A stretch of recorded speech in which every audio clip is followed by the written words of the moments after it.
ரசூலுல்லாஹி ஸல்லல்லாஹு அலைஹி வஸல்லம் இன்னொரு ஒப்பந்தத்தை பற்றி சொல்லி காட்டுறாங்க. முஸ்னத் அஹ்மதில் வரக்கூடிய செய்தி, அது 16826வது இலக்கம், 16826வது இலக்கத்தில் வரக்கூடிய செய்தி.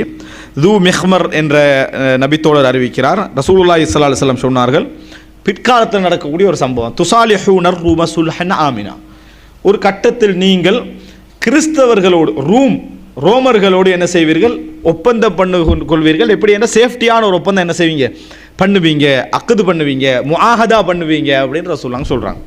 இப்போ இந்த இடத்துல ரோம் அப்படி என்று சொல்லி பொதுவாக பயன்படுத்தப்பட்டால் கிழக்கு ஐரோப்பாவை தான் அது என்ன செய்யும், குறிக்கும். பெரும்பாலும் மேற்கு ஐரோப்பா, அதாவது அமெரிக்கர்கள் இதில் வருவாங்கண்டோ, அல்லது ஐரோப்பாவுடைய அந்த அதாவது என்ன சொல்கிறது, தொங்கலில் இருக்கக்கூடிய அந்த மேற்கு இதில் வருமுண்டோ அர்த்தம் இல்லை. கிழக்கோடு உள்ளவைகள் என்ன செய்யும், அதில் வரும். இப்போ கிழக்கு ஐரோப்பான்னு சொல்கிற இந்த இட்டாலி இது போன்றவைகள் எல்லாம் என்ன செய்யும், அதில் வந்து சேரும்.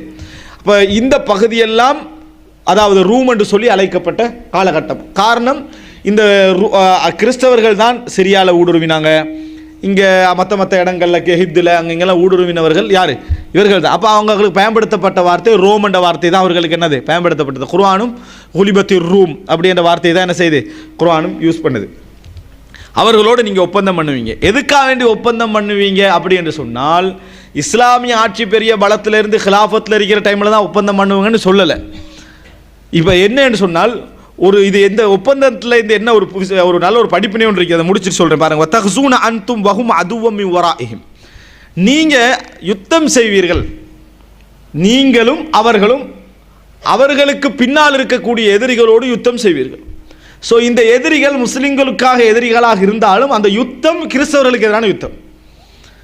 அந்த யுத்தம் கிறிஸ்தவர்களுக்கான எதிரான ஒரு யுத்தம். இப்போ யாரோட ஒப்பந்தம் பண்ணிக்கொள்வாங்க, முஸ்லிம்களோட ஒப்பந்தம் பண்ணி பலத்தை உண்டாக்கி அவர்களுக்கு எதிரான எதிரிகளோடு என்ன செய்கிறோம், யுத்தம் செய்கிறோம். அந்த ஹதீஸுடைய வார்த்தை பெறுவது அதான் புரிஞ்சுக்கலாம். இப்போ காவிர்களுக்கு எதிராக நடக்கக்கூடிய ஒரு யுத்தத்தில் காவிர்களுக்கு ஆதரவாளாக யுத்தம் ஒப்பந்தம் பண்ணி என்ன செய்யலாம் என்று சொல்லி என்ன செய்து இந்த வசனம் சொல்லுதா இல்லையா?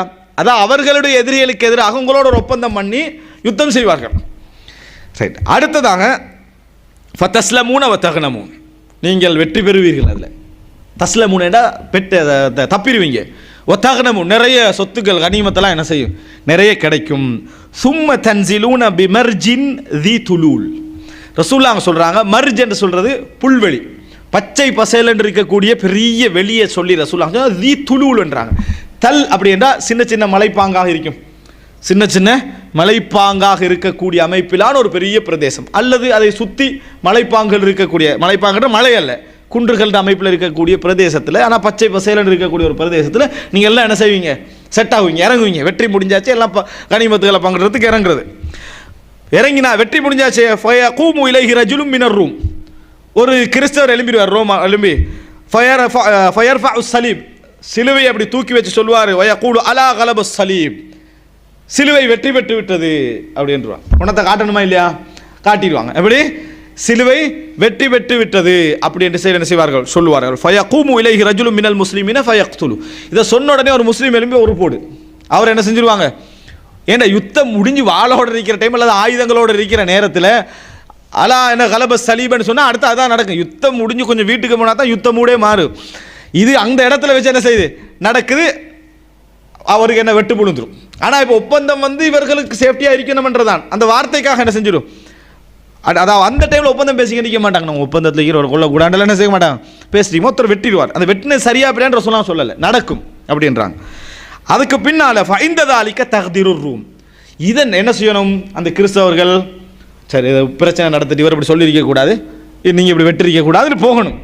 போகாமல் சிலுவையை தூக்கினத்துக்காக வெட்டிட்டாங்களான்னு அந்த குரூப் என்ன செய்யும், யுத்தத்தில் இறங்குவாங்க. ஒத்தகூனுல் மலாஹிம், அதுக்கு பின்னால் யுத்தங்கள் நடக்கும். அதுக்கு பின்னால் யுத்தங்கள் நடக்கும். ஃபயஜ்தமிஊன இலைக்கும், அவங்க ஒன்று சேர்ந்து உங்களை எதிர்க்க வருவார்கள். ஃபயதூனகும் ஃபீ 80 காயா, 80 கொடிகளின் கீழ் வருவார்கள். எத்தனை கொடி, 80 கொடிகளின் கீழ் வருவார்கள். மஅ குல்லி காயத்தின் அஷ்ரத்து ஆலாஃப், ஒவ்வொரு கொடியோடும் 10,000 நபர்கள் இருப்பார்கள். மொத்தம் 8 லட்சம் அவர், அப்படித்தானே? ஒவ்வொரு கொடியோடும் 10,000 நபர்கள் இருப்பார்கள் என்று சொன்னால் அப்போ 8 லட்சம் நபர்களோடு யுத்தத்துக்கு வருவாங்க. பாருங்க, ரசூல் ஸல்லல்லாஹு அலைஹி வஸல்லம் இன்றைய காலத்தை அப்படியே பேசுகிறாங்க. அதில் 80 கோடிக்கு கீழே என்ன செய்வாங்க வருவார்கள். அப்போ 80 நாடுன்னு வச்சுக்கோங்க. 80 கோடிக்கு கீழே என்ன செய்வார்கள் வருவார்கள். அதே நேரம் 88 லட்சம் பேர் உங்களுக்கு எதிராக கிளம்புவாங்க. இதில் யுத்தம் என்ன செய்யும் ஆரம்பிக்கும். இப்போ இதை சில அறிஞர்கள் என்ன சொல்கிறாங்கன்னா, முஸ்லீம்களோட ஒப்பந்தம் பண்ணினதெல்லாம் அங்கே இஸ்லாமிய ஆட்சி ஒன்று பெரிய கிலாஃபத்து பலம் இருந்த காரணம் அல்ல, ஒரு முஸ்லீம் நாட்டோட ஒப்பந்தம் பண்ணிக்கிற மாதிரி இருக்கும். இன்றைய பலகீனம் இருக்குது. இந்த பலகீனமான சிச்சுவேஷன்லையே கொஞ்சம் எண்ணிக்கையை சேர்த்துக்கூடாது, கூலிப்படைகள் சேர்ந்து இருக்கிற மாதிரி இருக்கிறதுக்காக ஒரு படை என்ன செய்கிறாங்க சேர்த்துக்கிறாங்க.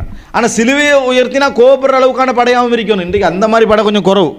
சிலுவையை உயர்த்தினா கோபப்படுற லெவலான படைகள் கொஞ்சம் குறவு. அந்த மாதிரியான லெவலில் உள்ளவர்களோடு தான் இந்த சப்ஜெக்ட் என்ன செய்யும் நடக்கும்.